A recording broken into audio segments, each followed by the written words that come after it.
Hey everybody, welcome to the Brave Healing Podcast. I'm Laura DeFranco, and it's my mission to build a revolution of healers who are sharing their words and messages out loud and changing the world, one brave word at a time. Thank you so much for being here to listen in today. You guys, this is a super special episode because I have 4 of the amazing 25 authors of the new book, The Ultimate Guide to Self-Healing Techniques, here to help me with my mission today. The Ultimate Guide to Self-Healing Techniques is a collection of 25 powerful holistic practices and tools you can use at home for peak health and wellness. You're going to learn from 25 experts who are sharing their stories, passions, and transformational tools with you. You guys, one of the reasons I put this together is because most tool books concentrate on only one modality. And it was my specific goal to create a very unique collection and collaboration here instead, because not one thing works for everybody. So when I introduce these amazing ladies to you today, I think you're going to get an idea of just what kind of badassery is in this book. So listeners, in celebration of this new book, this episode is available in full video format inside of a very special group on Facebook for our Amazon purchasers. So if you're wanting to access all 25 authors with special interviews, Q&A, video trainings of the tools, bonuses, and giveaways, please see the show notes that have all of those details. So now, without further ado, here to help me talk Brave Healing, I have 4 outstanding women. Nikki Richmond, originally from England, acupuncturist. Nikki Richmond, founder of Metsion. I'm going to totally mess this up. She's going to hit me later. Metsion. Say it, Nikki. Metsuyan. Yan, wellness, thank you, is passionate about, and I'm going to ask you about that title in a minute, is passionate about health and well-being and helping people feel their best. Having previously worked in the field of psychology for over 10 years, Nikki combines acupuncture with psychology. Metsuyan is the Hebrew word for excellent. Well, there, you did it for me. And Nikki wants her patients to have excellent wellness. I'm a huge acupuncture fan, and I've known Nikki for a long time. And so I'm excited to introduce her to you guys today. And we have Mel Puri-Lee, is a physical therapist and expert JFB, that's John F. Barnes, myofascial practitioner. She's passionate about helping people with chronic pain get back in the driver's seat of their lives. Her office is in Saratoga Springs, New York. And you guys are going to have all of the contact information for all of these amazing women in the show notes after. Dr. Alice Langholt, PhD, is a parent, yes, of 4 kids, you guys, OMG. Author, Reiki master teacher, and a certified EFT practitioner. She has a PhD in metaphysical parapsychology. She is the executive director of Reiki Awakening Academy, online school of intuitive development. Alice developed practical Reiki, a mainstream approach to energy healing. She's also a wedding officiant. We also have Miss Carolyn McGee here today. Intuitive coach and teacher, Carolyn McGee specializes in amplifying your intuitive superpower to understand, trust, and follow your soul's path to live a joyful, abundant, and purposeful life. Helping you remember your connection to your intuition, she helps you enhance your ability to receive messages and understand your guidance 24/7. Wow, you guys, seriously. So as you're reading these chapters and getting to know these fabulous authors a little bit better, I know you're going to really love hearing their voices today and going just a little bit deeper. So Alice, let's start with you. So, you know, one thing I know for sure is that any one of the authors could have chosen to write about a myriad of tools that they use in their practice. And you're a lover of Reiki and wrote about Reiki, but talk to us a little bit about why you are doing it and why the chapter. Tell us about your chapter. anything goes. Oh, cool. All right. I just, first of all, want to thank you. It's such a thrill and honor to be included in this book and to be among these amazing people, and even to be here right now. So the gratitude is just overwhelming. It's amazing. And I thank you so much, Laura. You're an incredible person, doing amazing things in the world. And thank you. So to your question. Okay. So why? Okay. So the thing about Reiki for me is that it opened the door to just understanding so much about life that I had not had before. And when I say that, I'm talking about like the whole intuitive side of being alive. I didn't know anything about my intuition. I didn't know how it worked, if I had one. I had never even really experienced anything beyond the basic mundane day-to-day stuff. And it wasn't because I wasn't interested. It was just because I thought I just didn't have it until I was 38. And at that point, being almost accidentally introduced to Reiki started me with on some, at least the flake of an idea that I maybe could do something like that. I maybe could have some power that I didn't ever believe or know that could be possible. And it wasn't that my teacher taught me how to do it, because she essentially like kind of didn't. She just said, here, do this. And I was like, I get, nothing's happening. I don't know. And she's like, don't worry, do it anyway. And like, that just really didn't work for me. It was that I had to sort of figure it out for myself. And that happened almost accidentally. But once I did, I had something to focus on, something to try that would have some success, and I could hone it, and then I could teach it to other people and they could do it. And to me, that was the most exciting thing, because it was, number one, proof that it was valid and it wasn't like just in my head or whatever.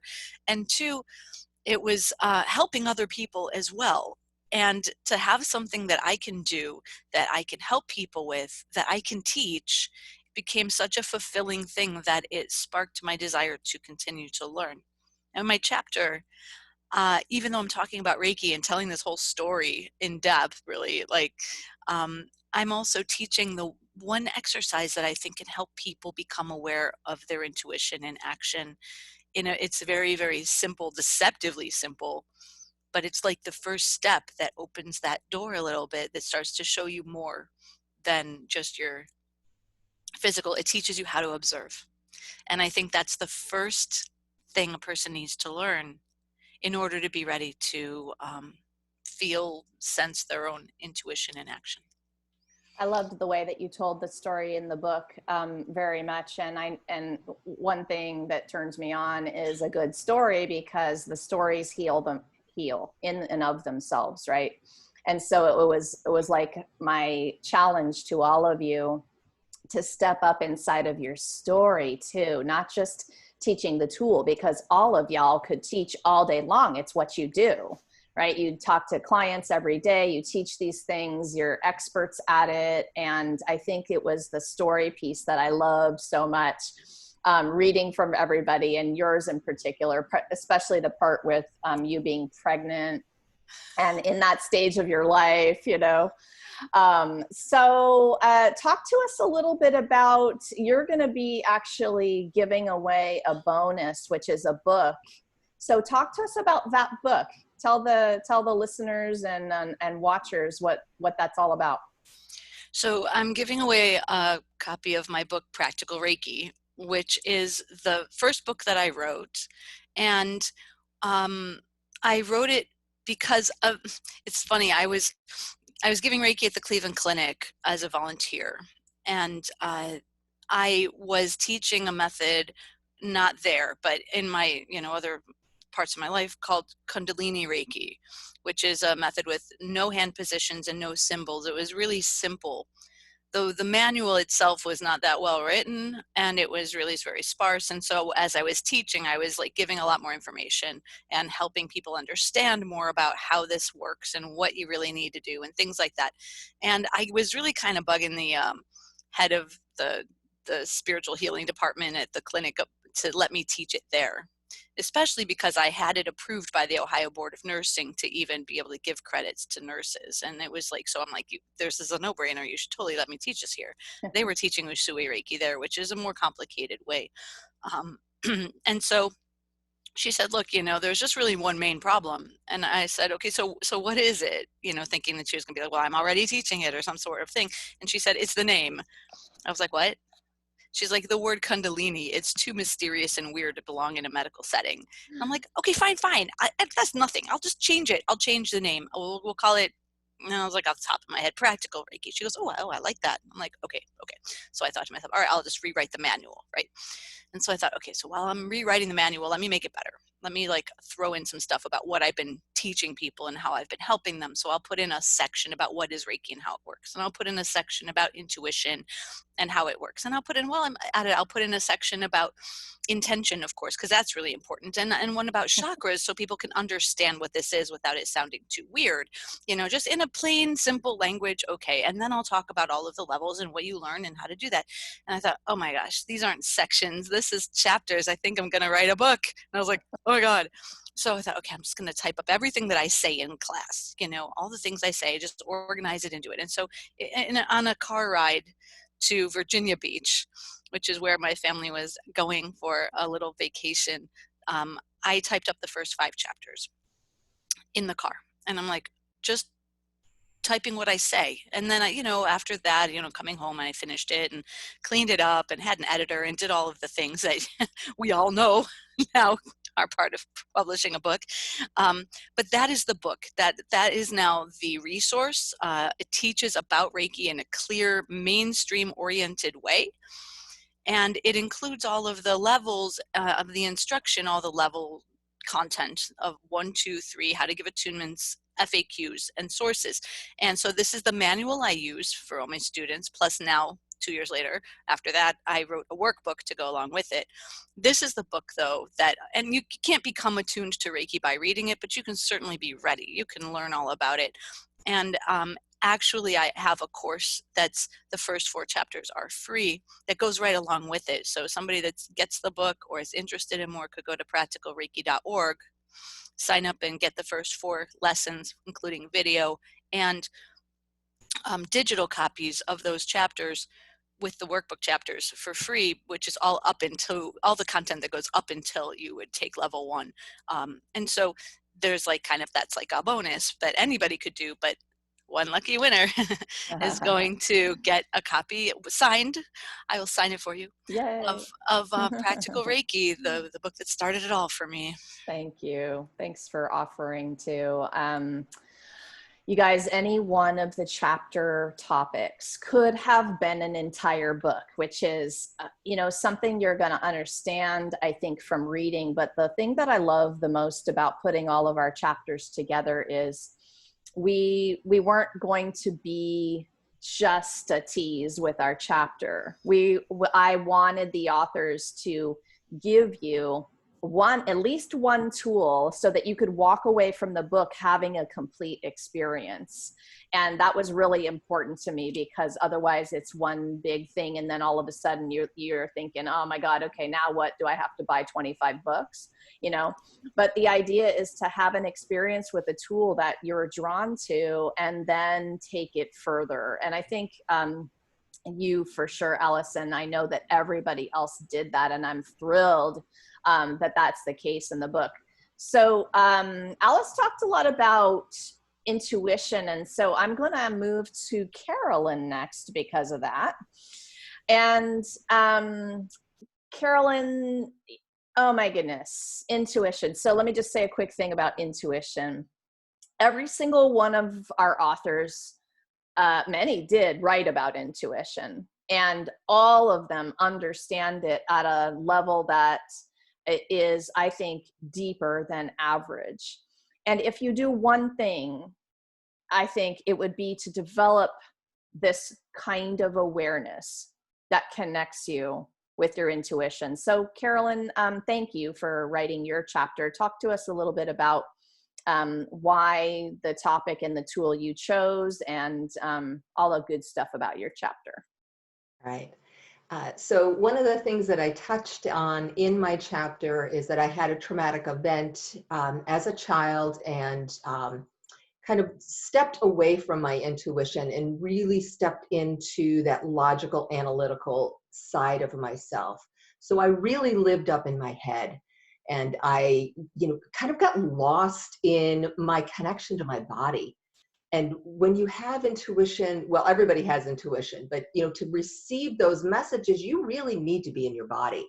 You need to be able to feel the energy moving through your body, so that you can understand what the signals are. You can respond appropriately. You can know, this is good for me. This is a warning for me, and understand it all. So for me, having a process where you can get yourself energetically more present and feel the energy moving through your body, and understand the flow of energy through our chakra lines, that's the most powerful tool that there is. And when I started learning how to do that meditation, really feeling my feet on the ground, connecting in with that divine energy that's available to us, but being able to balance it, balance it between what I'm receiving and also being in my body and being able to process it. That's when I realized the power of it. It became so clear to me. And then I realized that, it's all about the heart. And, that the core of my meditative process is centering our energy through our heart. Our hearts are our most intuitive muscles. They always tell the truth. And we just need to learn to listen to them. You said two really important things in your very first sentence, and I'm going to repeat them for everyone listening in case it went too fast for you, because this is so foundational. Everyone has intuition, and to listen to it, you need to be in your body. So I think that, again, if people understand those two things, it's kind of like I was talking to Barbara yesterday about being an artist, and I'm one of those people that says everyone is an artist, everyone is a writer, and everyone has intuition. Like these things that we think we don't have is just a product of growing up and having them conditioned out of us, right? Yes. So talk a little bit about that in particular. If a listener is hearing you and they're like, oh, maybe I believe that everyone has intuition, but I just don't know about myself, like talk more about that. Sure. So we are all products of the way we grew up. Some of us had trauma like I did. Some of us had, family paradigms where we needed to stay safe. We had to follow the rules, whether we felt in our heart they were the right things for us to do. Some of us grew up in very rigid school systems or religious organizations where, there was the collective became more important than the individual. And the collective is absolutely important, but we can lose ourself if we start to validate our choices, validate our worth based on everybody else's rules. Wow. Don't I know that story? Maybe a few of us here do know that story, right? It's very common. Yeah. As long as the journey back to your intuition is understanding the signals in your body, so you know that, yes, this is right for me, or no, it's not. And then you're making a conscious choice. You may still do something that doesn't feel 100% right because it's right in the collective. It's right for your family. But you're consciously making that choice instead of unconsciously making that choice. Thank you so much for taking on that topic. And actually, to all of you, thank you for taking on this project in general. And Alice had said something earlier that I was just thinking to myself, I think we are a bridge for people who are curious. Yeah. There may have been some left-brained, and maybe that's not the right way to describe it, some upbringing And they're here in this space and they're curious because they kind of know they have an intuition, but they're not really sure, you know. And I think everybody who tackled these topics of awareness, they all are topics of awareness, every single one of us. You know, I thank you for being willing to try to do that. And I think we're going to be the bridge for people to take it over, and they will be feeling some hope they didn't have before because of the way you all wrote your chapters and described it and shared your version of what this is, right? So thank you, Carolyn, for taking this one. And I love your the meditation that you include in the book. So I know some of you listening have read through that, and make sure you guys go hop onto all of the authors' pages, grab their freebies, really take advantage coming into the group and asking them questions, and you'll be able to take these things, you know, the next step. Okay, so I'm going to move to Mel. You ready, Mel? So Mel, talk to us a little bit about, gosh, again, any topic could be an entire book, myofascial release, right? Mel is a fellow myofascial, John Barnes myofascial release practitioner. And you, in the myofascial chapter, took on using tools as a release technique. Talk to us a little bit about your chapter and your journey. Okay. I started out as a physical therapist in a setting working with folks with developmental disabilities. And I absolutely loved my job, but I found the more traditional physical therapy modalities that I could use with my folks weren't always as effective as I wanted them to be. And when I started taking the myofascial release classes, I was able to affect some really amazing changes in some of my folks that I hadn't been able to help after working with them for up to 5 or 6 years. So I fell in love with the modality. I was taking classes as a way to keep myself busy while my husband was overseas. And as a part of each class, John always taught us some self-treatment techniques. So I discovered areas in my own body that absolutely positively needed treatment that I had been ignoring. So that was a huge awakening for me. Like, how can I be a physical therapist and not know that I'm having this issue? Along with learning how to do myofascial release on people and finding out that it was having much better results than traditional physical therapy, within my own patients, I noticed that the folks that did self-treatment techniques that I assigned made a huge amount of progress between sessions, were able to see me in many fewer sessions than folks that just, not to put them down, but the ones that just lay on the table and count the ceiling tiles while I'm working on them. I also found out that so many of us, while we're going through something, have a tendency to turn off our bodies or separate from our bodies. And folks that can get back into their bodies are going to do a better job of healing. There's a meme that floats around Facebook from time to time. If we learn to listen to our bodies when they whisper, we'll never have to hear them scream. And that is an amazing piece of knowledge. If we learn to listen to our bodies and take care of them appropriately, we're going to head off a lot of problems. And at the same time, if something out of our control happens to us, you know, a motor vehicle accident or whatever, when we start learning to listen to our bodies and self-treating, it gives us that sense of control back that might have been taken away from us during that trauma. So you said a couple of times something really important. You know, you had been doing PT and you had been practicing for years, plural. And when this modality came around, it was definitely transformational for you and your practice. Why do you think it is that? What do the myofascial practitioners What is it about that modality that makes it different from all the ones you had learned before and had been practicing? It's a big question. It's a huge question. One piece of it is it's a whole body technique.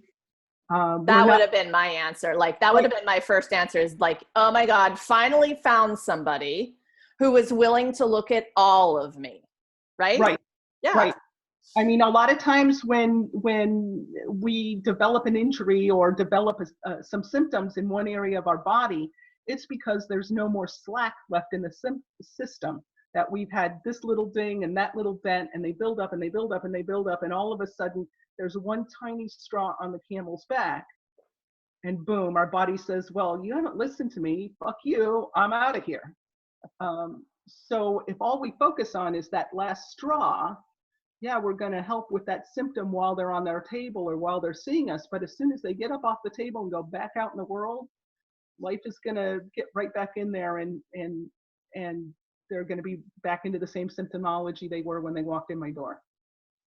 I think that one of the most important things for people who are in, I would say everybody, but especially the physical therapy world, the most important thing you're doing for a client is empowering them to help themselves. And I know maybe you have had the experiences, maybe everybody here has had, as a child, you know, the doctors were all-knowing God, and you had to follow orders, and of course you were going there like with your parents who didn't really know enough to help you out in that realm either, and that whole mentality of somebody is there to fix you, you have no power. It's so disempowering, and from such a young age, right? So we can understand how we get to adulthood and it's just all fucked, you know, like we just don't have a chance. But these modalities, all of your modalities, give people that back. What an incredible gift, right? So, and whenever you got the gift, it could have been much later, could have been earlier. I was talking to one of our authors yesterday, Shelley, who's teaching meditation for children, and we were just having the conversation about, wouldn't you all have loved to have been taught that at such a young age, like connect with your intuition, know what it is, have an understanding about being in your body, like, so yeah, as a healer, I know you all are teaching your own children and having conversations about this, and you probably did maybe even younger than they're like, oh, mom, and they're rolling their eyes at you or whatever, but you keep doing it because you keep having the conversations, and it's having an impact. But wouldn't it have been great to have had that at a younger age? So Mel, you specialize in women's pelvic health. Can you talk about that for a moment? Certainly.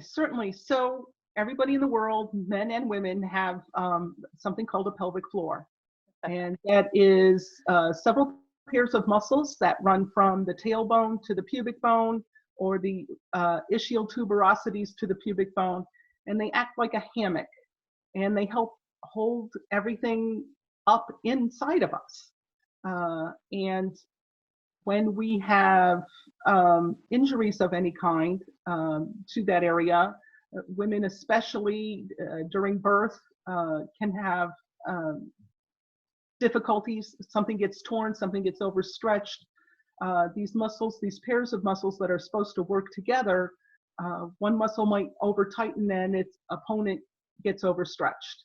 And now, instead of this hammock that's holding everything in nice and gently and allowing all of our functions to take place, is under an awful lot of stress. And it can lead to all kinds of issues: incontinence, pelvic pain, low back pain that you can't get rid of any other way. For women, it can end up with problems with their menses, their periods.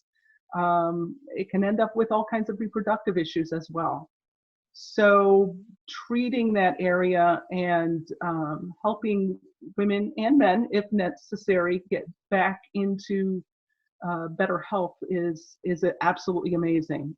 And there's such a taboo around a lot of the issues that come up when somebody has a pelvic floor problem, that a lot of people don't even know that there's something we can do about that. They don't know to bring up to their doctor, like, oh, I have to urinate every 20 minutes, or if I'm not close enough to the toilet, I'm going to leak, or I'm having trouble with my bowels, or gee, ever since I had my child 5 years ago, sex is painful.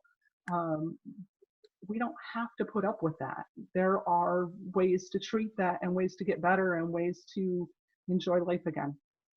Well, thank you for being one of the warriors willing to go there, right? In those discussions and the treatment and everything. You guys are going to enjoy learning more about what's possible in terms of the myofascial release chapter. And that's the only chapter in the book that was actually tackled by 3 authors, because there are so many different ways you can use it. I asked 3 of my goddesses to tackle that. So Mel, thanks for being one of them.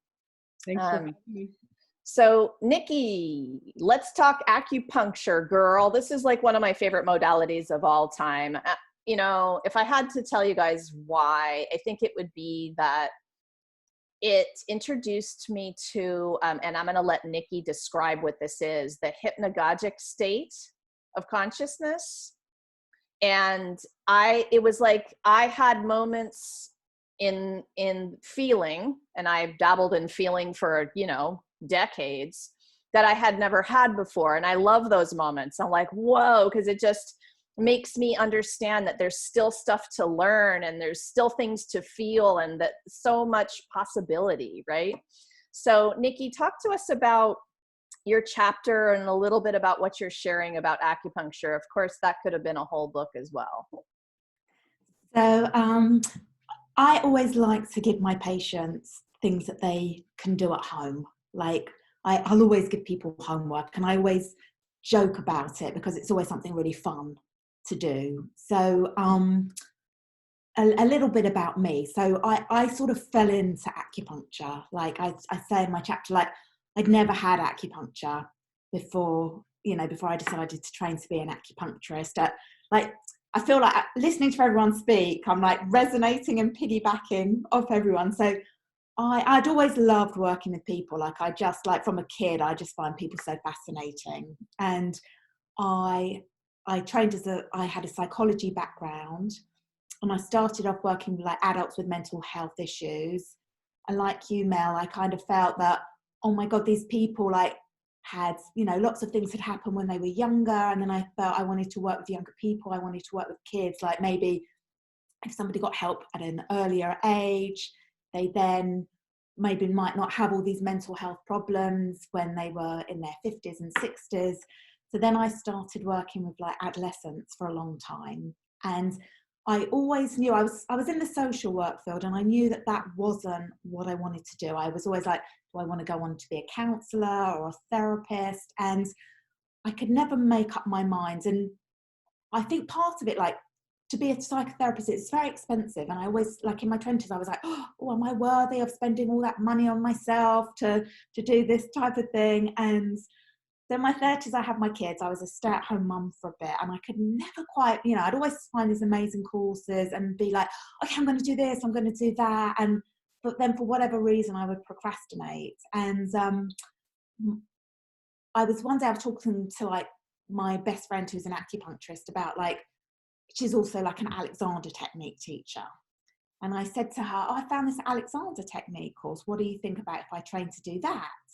And she said, I don't think you'll get enough work. What about acupuncture?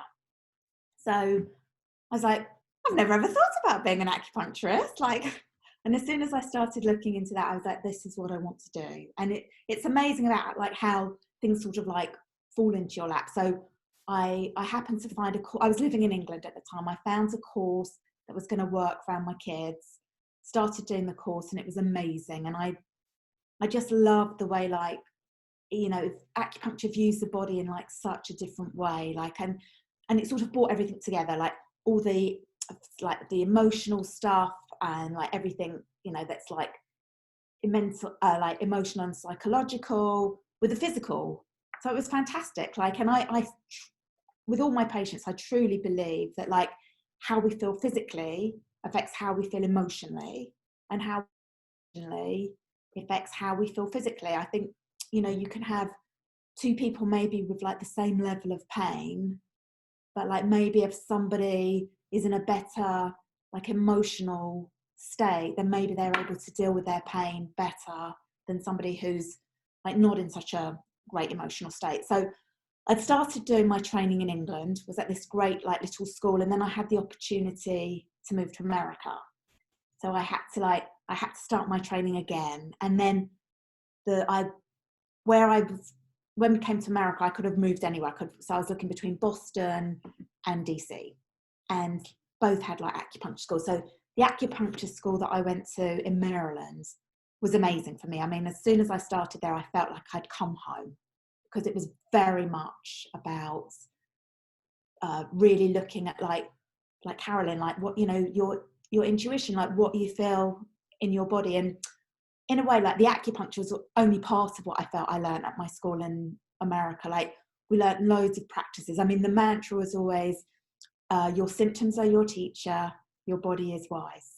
And so it was always, with my patients, it's always like, well, like, what are you experiencing in your body? So if somebody comes to me and they say, I'm feeling stressed, to me, like I have this curiosity, like, well, what does stress mean to you? Like, where do you experience that in your body? Like, and what's going on when you get like these little symptoms that you suddenly notice that, like, because I think sometimes, you know, like we're so in our heads that we ignore, like Mel, like you say, so in our heads we ignore what our bodies are saying, and it's only when our bodies are then really squawking.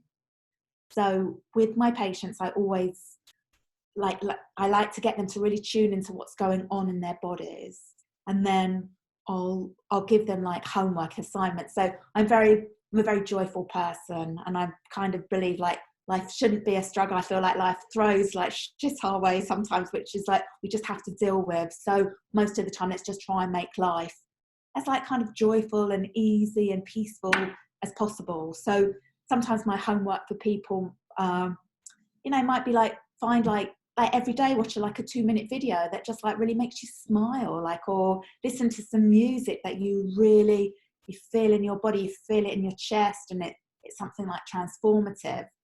So then very often I will like to teach people like an acupuncture point that, like, you know, I think because I've got the psychology backgrounds, I work with a lot of people with like anxiety and depression. And so there are so many points which are like really calming and like just really good for like working on a physiological level with somebody's anxiety. So I really like to teach people those points so that I feel like people have got a toolbox that they can use at home. In a way, sometimes I like to make myself redundant. You know, I want people to have the tools that they can do, you know, that they know, like, okay, I've woken up and like, oh, my stomach's feeling really, you know, I've got butterflies in my stomach and I'm feeling really nervous. And I know if I'm going to like rub this part of my body, I can calm that feeling down. Or if I take a few deep breaths, I can slow all of that down.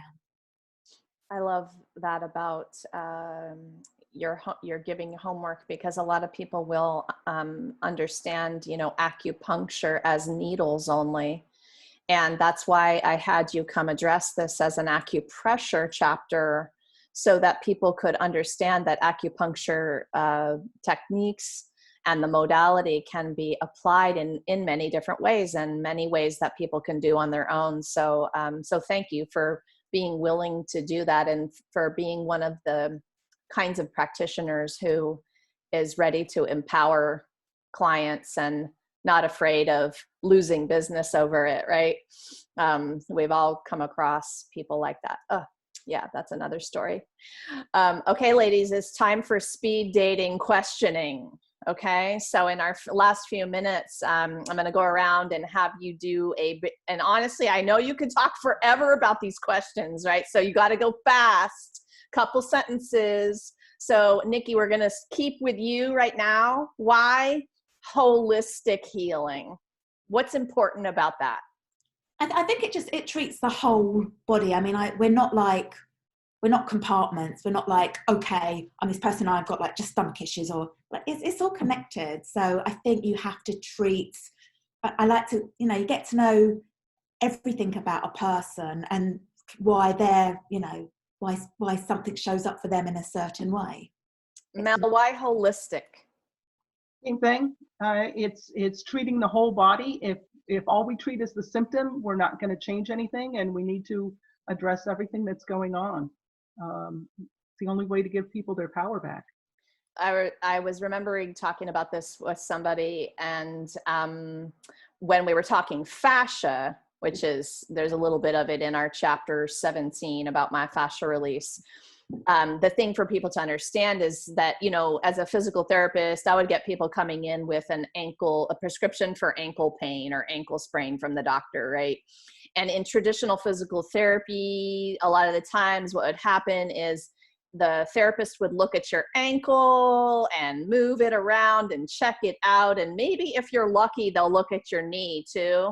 But very rarely did they have the time or the understanding to look at you holistically from your head down to your ankle. And that fascial system, being a three-dimensional system, head to toe, is very important to look at the whole system. And so that's one of the ways as a physical therapist, I try to educate people who are still going to doctors and therapists who are piece parting them and treating them like one body part. It's at best temporary relief of your problem, you know, so we're after whole results. Okay, so Carolyn, do you have anything to add about why holistic, or how you talk about it? Yeah, for me, holistic includes the emotional piece. You know, it's really important for us to understand that, and it's the emotions, the way we sense them in our body. When we are living just through processing, then we're not connected, and it has such an impact on our body and how we can protect ourselves from diseases. Thank you. Alice, how about you? Anything to add about that? I would just say that to reiterate what everybody said, it's the mind, body, emotions makes up the whole person, and one is only going to reflect what's going on in the other. And so holistic helps to empower us to understand things in a different way, to address them in a different way, and to not just rely on someone else's opinion about what's going on with us, but to actually look inside and say to myself, you know, ourselves, what's going on? How do I feel? And how is this impacting my health? And I love what you just said about relying on other people's opinions. So if y'all are listening, I think one of the takeaways about holistic is that when you come up against your, different practitioners that you're accessing for your own health and wellness, your doctors, your therapists, anybody, ask the question, are they looking at me, evaluating me, treating me holistically? And in my own practice, what I knew was that if I evaluated the body, range of motion, strength, all that good stuff that I need to take a look at, but I forgot to ask them how it's going. And I didn't understand that they had just lost a job, lost a family member, been experienced some kind of trauma. I was going to miss a huge part and a huge opportunity to address something holistically. And y'all are talking about that, but it's a way to understand if the practitioners you are choosing are looking at you that way. And if they are not, and if you're not getting the feeling that they are really doing that, then there might be a part that's missing. But the positive about that is that there is a hope and a possibility there, that if you do find somebody to take your whole self, mind, body, and soul into consideration in your healing journey, there's huge possibility for you don't know what could happen that could change everything for you, right? So that's where I get excited about that, because we have to take our power back. We have to ask a lot of questions of our practitioners, and we have to make sure they're treating us like that, Okay, next question. Let's stay with Alice. Alice, what's the most favorite part of being a healer to you? Empowering my clients and students, especially when are having Reiki for the first time or learning Reiki and they've never learned it before, and it's just their eyes become open, like, whoa, I felt something, I saw something, I noticed something that I've never noticed before. And they take it and run with it, and they would send me emails about how amazing things are happening and this has changed, and they're sleeping better, or they're feeling better, or they're deflecting stress better, and they're having these experiences, and they are so excited to learn more. Like that just, woo, it just fuels me, baby. I love that. Carolyn, answer that same question. What's your favorite part about being a healer? Mine is very, very similar. You know, for me, a lot of I mainly work with women. A lot of them come to me and they just don't believe that they have intuition, or they have it and they can't trust it, so that they have made some really disempowered decisions over the years. And for when I work with them and they get it, they understand it, they feel it in their body, and then they start getting their power back and can, you know, step out in the world, and then everything shifts for them. Like life is easier. It almost seems like, you know, like the light is brighter. Everything's more joyful, and just that connection and the joy, really, because that's what it is. It's joy when they get it, and then life seems to be smoother. And I love that. It brings me joy. Mel, what's your answer to that? Very, very similar. Getting people back in the driver's seat, giving them that sense of control back in their own lives, letting them be back in charge of their bodies. When people have had a serious ailment of any kind, it's very easy to fall into victimhood and feel helpless and tossed around by a very rough sea. So helping people rediscover their bodies, get back in their bodies, and realize that they have a choice. It's empowering, and power is everything. And how about you, Nikki? Yeah, I think the same. Just helping people have the lives that they want to have. Like it's a wonderful thing. Like somebody comes in pain and they're miserable, and they leave like so much happier and not in pain. It's a really wonderful, amazing thing. And y'all are describing a feeling, right? And the cool part about being a healer is you get it back. And nobody, I think maybe we don't want to admit it's a two-way street. We're getting something out of this. Mm-hmm. But I think that's the big thing here, is that it's an energy flow. And when we facilitate a process of healing in others. So many healers don't like to call themselves a healer. They think it's whatever it is, right?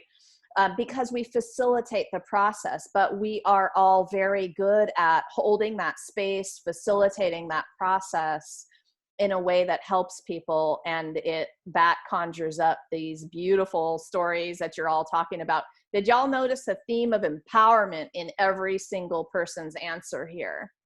Right? I think it's really interesting to hear that 4 times in a row. And again, quickly going back to childhood experiences of the very opposite feeling. So you all know, listeners, you know when you're in a situation and you're either feeling empowered or you're feeling the opposite. And trusting that feeling, I think, is also a theme with all of you amazing ladies. So thank you all so much for being here and sharing, and for what you do in the world, and sharing with others. Thank you, ladies.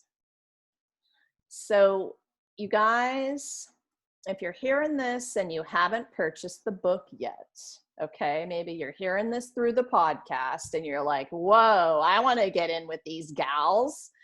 So, there's information in the show notes. Just pop on over. You can grab the book, and your book purchase will give you access to this beautiful group on Facebook where these authors today and all 25 of us are going to be for Q&A, special live stream training, some giveaways, really, really cool stuff. And if you're hearing this, just know that bonus is temporary. Okay, you've got 3 months to access this group. So hopefully you will hop on it and come in there and introduce yourself and ask questions. These women and one man, we'll talk to Ian in a couple of days, are there to help you, and truly, truly want you to feel that empowerment that they're talking about. So today, lastly, you guys, I just want to leave you with this idea. You were born, so you are worthy. Your message matters. What if the thing you're still a little afraid to share is exactly the thing somebody else needs to hear to either change or even save their life? It is time to be brave. And I will end the recording now as soon as I can find the button to do that. Okay, here we go.